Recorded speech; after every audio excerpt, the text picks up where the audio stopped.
theater and in journalism. Because when I was going to high school, this was in the 1970s, and Times Square was a very dangerous place. I had a friend who was very interested in theater, and he was a little guy. Think of kind of a young Woody Allen before all the horrible stuff. He was a little guy, and he loved theater, and he actually had a column in our local newspaper. He was 2 years older than I. And he loved to go into the city, but he didn't have a girlfriend because he just couldn't get a girlfriend. And he felt afraid to go into Times Square by himself. So he basically just picked the biggest friend that he had to come in on his extra free ticket and protect him. And so that's how I started going to the theater. And I really kind of became addicted to it. I really fell in love with it.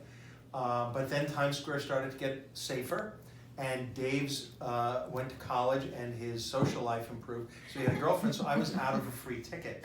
So I said to him, can I take over your column? Because I was raised in a blue-collar... Your friend gets the job. A blue-collar family, and we didn't have money to see shows, and the only way I knew to see a lot of shows for free was to be a theater critic. So I took over his column. It was Theater in the Square in the Franklin Square Bulletin, which was a little local weekly newspaper. And I started getting free tickets when I was 17 years old. And it's awesome to get free tickets, but it's also, from what I eventually became, I didn't know I was going to become what I became. I was originally going to be a veterinarian. Seeing an enormous amount of theater in a short period of time for free, and having to sit down and think about it, because they didn't just give you the free ticket, you had to actually write a review. So I started having practice writing pretty much every week, sometimes every day. And then when I went to college, which was Hofstra University on Long Island, I also became the theater critic for the Hofstra Chronicle.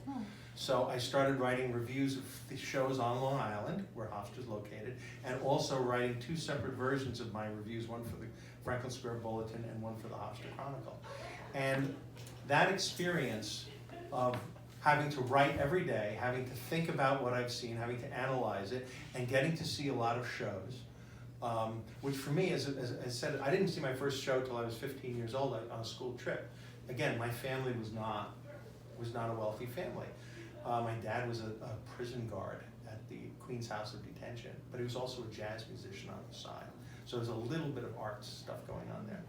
So I started seeing these things, and a moment came on the Chronicle, the local newspaper, Newsday, the big daily. They had an internship program, and all the J students, the journalism students, were applying for this internship, but I was in the pre-vet department.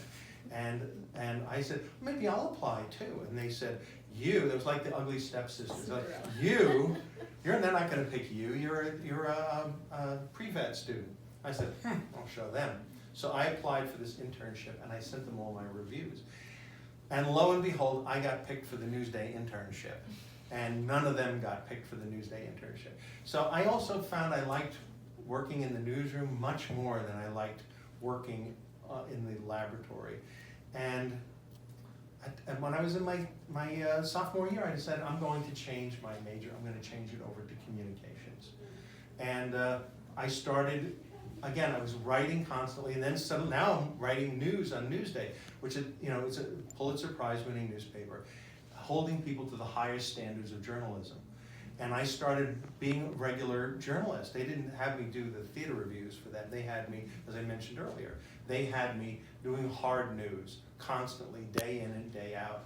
And again, being held to the highest standards. The editors there did not accept anything that was sloppy. They wanted something that had real quotes from real people with their real names, and they wanted us to go behind the story. And so I really learned how to be a serious journalist there, and I realized this is really what I wanted to do.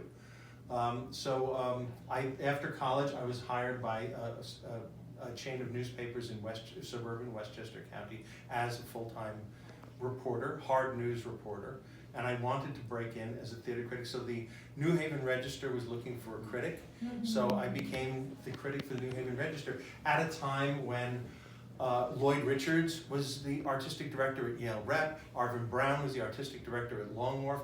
I got to see all of August Wilson's plays and their original productions at the O'Neill Center, and I got to hang with August, who didn't want to talk about theater, he wanted to talk about music. That was his thing. His What play, years was that? this was now, we're in the early 1980s.